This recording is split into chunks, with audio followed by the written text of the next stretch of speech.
Good morning बेटा। हम आपका जो कर रहे थे, कल मैंने आपको कराया था अपवाद तंत्रवाद चैप्टर। देखो मैं इसमें डिलीट हो चुका है 30% सिलेबस, लेकिन फिर भी आपके लिए +1 बहुत इम्पोर्टेंट है।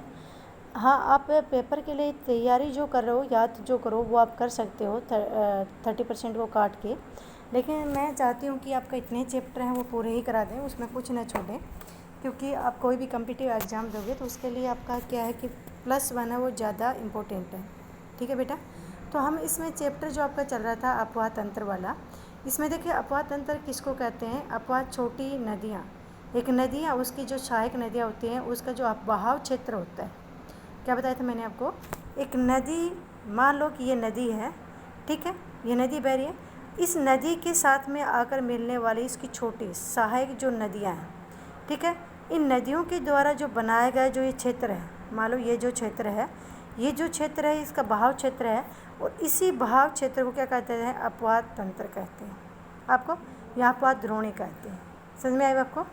एक नदी या उसके द्वारा उसकी दूसरी सहायक नदियों के द्वारा मिलकर जो द्रोणी बनाई जाती है, जो द्रोणी क्षेत्र होता है, बहाव क्षेत्र होता है, उसी को क्या कहते हैं, अपवाद और द्रोणी कहते हैं, अपवाद तंत्र कहते हैं। आगे समझ में। इसी तरह के एक अपवाद द्रोणी को दूसरे से अलग करने वाली, एक अपवाद द्रोणी है उसको दूसरे से अलग करने वाली सीमा को जल विभाजक कहते हैं। आया आपको समझ में। एक नदी है, एक अपवाद द्रोणी है, और दूसरे से अलग करने वाली जो सीमा होती है वो उसको क्या कहते हैं, अपवाद जल विभाजक कहलाते हैं। एक नदी ये बह रही है, दूसरी नदी यहाँ पे आके मिल रही है, इन दोनों के बीच में एक बार फट कर ये दोनों इस तरह से अलग हो जाते हैं, और यहाँ का जो बीच का क्षेत्र है ये क्या कहलाता है, जल विभाजक का काम करता है। क्या है ये, जल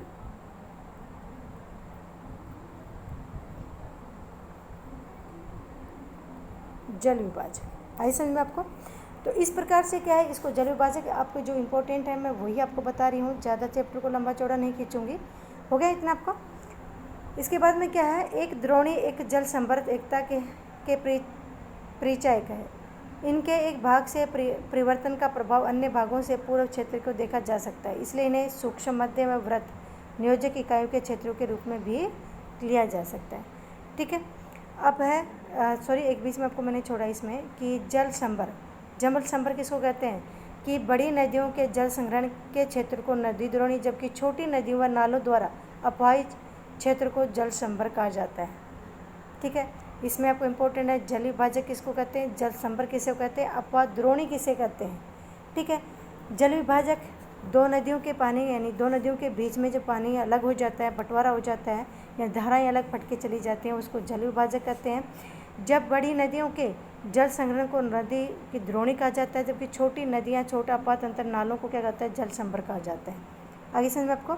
अब क्या है, भारतीय अपवाद तंत्र को विभिन्न आधारों पर वर्गीकृत किया गया है। समुद्र में जल विसर्जन के आधार पर इसे दो प्रमुख भागों में बांटा गया है। एक है बंगाल की खाड़ी और दूसरी कौन सी है, अरब खाड़ी, अरब सागर। ठीक है। बंगाल की खाड़ी का अपवाद तंत्र या अपवाद तंत्र दिल्ली, कटक, अरावली एवं सादरी द्वारा विलग किए गए हैं।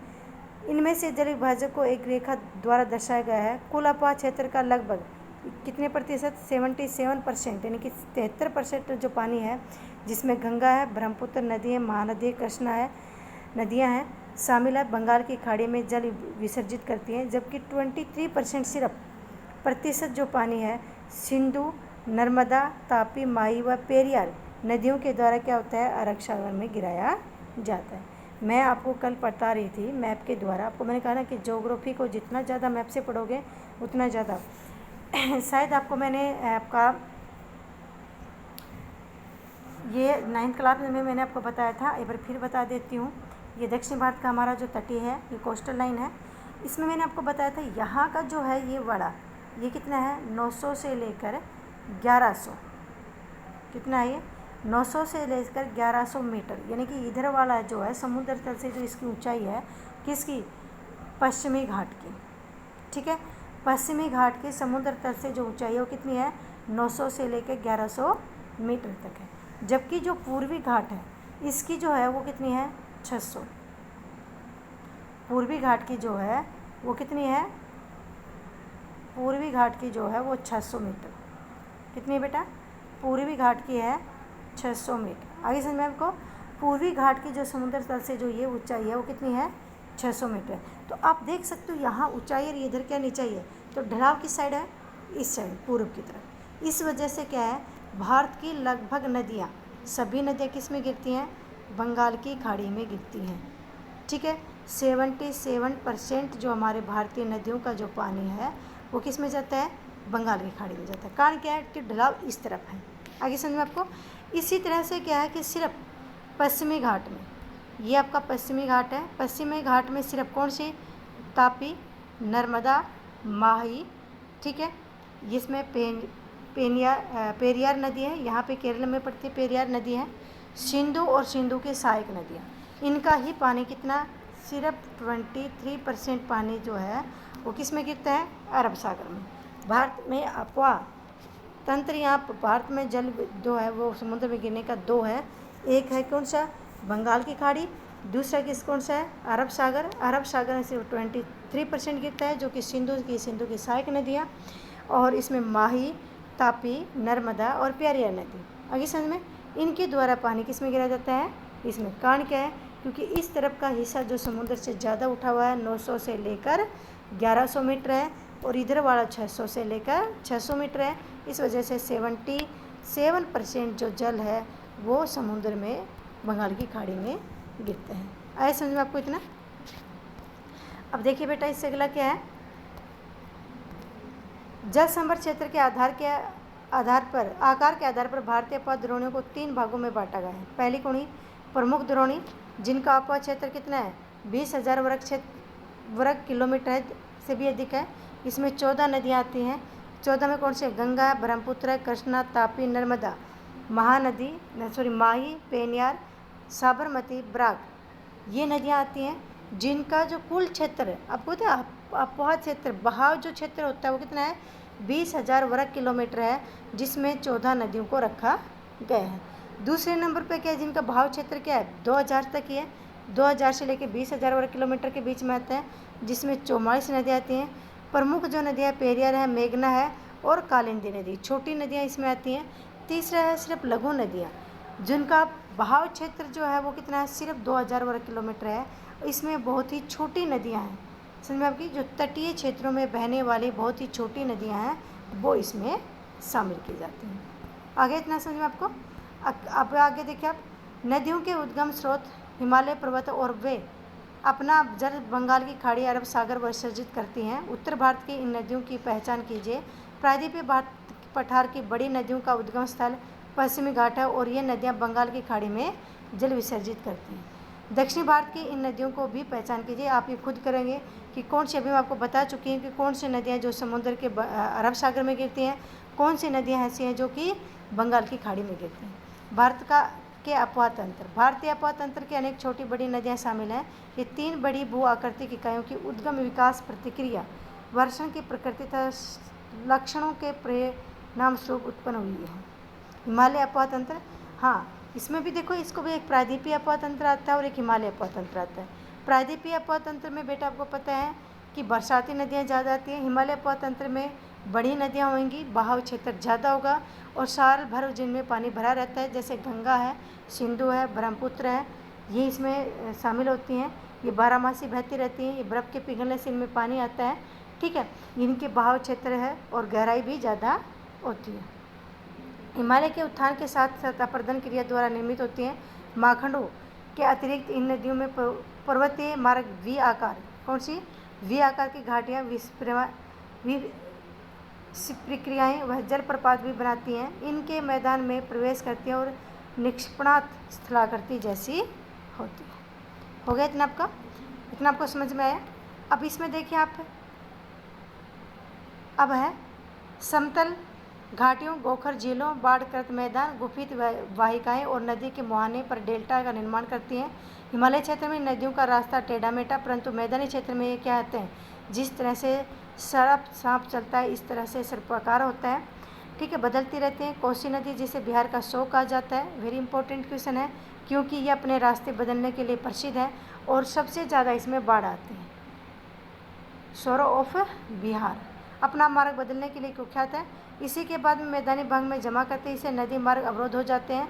परिणामस्वरूप नदी अपना मार्ग बदल लेती है। कोसी नदी ऊपरी पर्वतीय क्षेत्र में इतनी भारी मात्रा में अवसाद क्यों लाती है? क्योंकि आप सोचते हैं कि सामान्यतः नदियों में और विशेष तौर पर कोसी नदी में जल का बहाव व मात्रा का एक समान नहीं रहती है या घटती बढ़ती रहती है।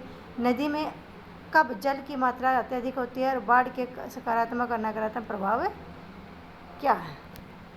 ठीक है, अगला देखिए आप, हिमालय पर्वतीय अपवाह तंत्र का विकास। हिमालय पर्वतीय नदियों के विकास के बारे में मतभेद यद्यपि भू वैज्ञानिक मानते हैं कि मायोसीन क्लब में, कौन से क्लब में?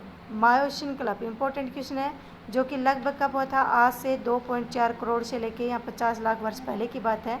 एक विशाल नदी जिसे शिवालिक या इंडो ब्रह्म कहा जाता था, हिमालय के संपूर्ण अनुदैर्घ्य विस्तार के साथ असम से पंजाब तक बहती थी और अंत में निचले पंजाब के पास सिंधु खाड़ी में अपना पानी विसर्जित करती थी। भूवैज्ञानिकों का काल मापक्रम के लिए भौतिक भूगोल के आधार पर 2006 नामक पुस्तक में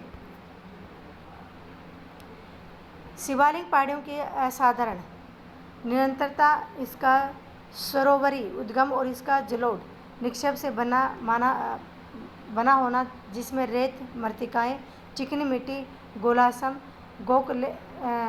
कॉन्ग्लोमेरेट शामिल है, इन धारणाओं की पुष्टि करते हैं। ऐसा माना जाता है कि कालांतर में इंडो ब्रह्मा नदी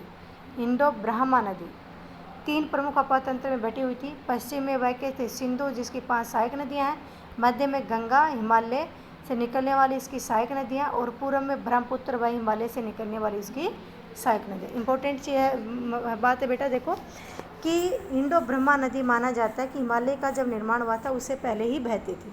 हिमालय निर्माण के बाद में बहने वाली जो प्रमुख नदी थी वो इंडो ब्रह्मा नदी थी, जो कि हिमालय से बाहर बहती है। आपको मैं बता दूं, सिंधु नदी, ब्रह्मपुत्र नदी और सतलुज 3 ऐसी नदियां हैं जो कि भारत में न बहकर बाहर से आती है। ठीक है, बहती भारत में, लेकिन इनका जो उद्गम स्थल है वो भारत से बाहर है, यानी कि तिब्बत का पठार है। आगे समझ में, तो इनमें ये जो इंडो ब्रह्म नदी 3 अपवाह तंत्रों में बट गई। पश्चिम में ये सिंधु के रूप में और उसकी सहायक नदियाँ 5 आपको बता चुकी थी कल, 5 सहायक नदियाँ। मध्य में इस गंगा और उसकी सहायक नदियाँ, कल मैंने आपको गंगा और उसकी सहायक नदियों के बारे में बताया था। इसके बाद में पूर्व में ये ब्रह्मपुत्र और उसकी सहायक नदियों में बट गई थी। ठीक है, नदी इस तरह विभाजन संभवतः कब हुआ था? ये प्लेइस्टोसीन काल में हिमालय के पश्चिम भाग में वह पोटवार पठार, जो कि दिल्ली रिंज के उत्थान के कारण हुआ था। यह क्षेत्र सिंधु गंगा अपवाह तंत्रों के बीच जल विभाजक बन गया। इसी प्रकार मध्य प्लास्टीन काल में राजमहल की पहाड़ियाँ, मेघालय के पठार, मध्य स्थित मालदा गेप का अधोक्षेपण हुआ, जिसमें कि गंगा और ब्रह्मपुत्र नदी तंत्र व दिक् परिवर्तन हुआ और वे बंगाल की खाड़ी की ओर प्रवाहित हो गए। आज के लिए इतना ही, बाकी अगला आपका अगले में। धन्यवाद।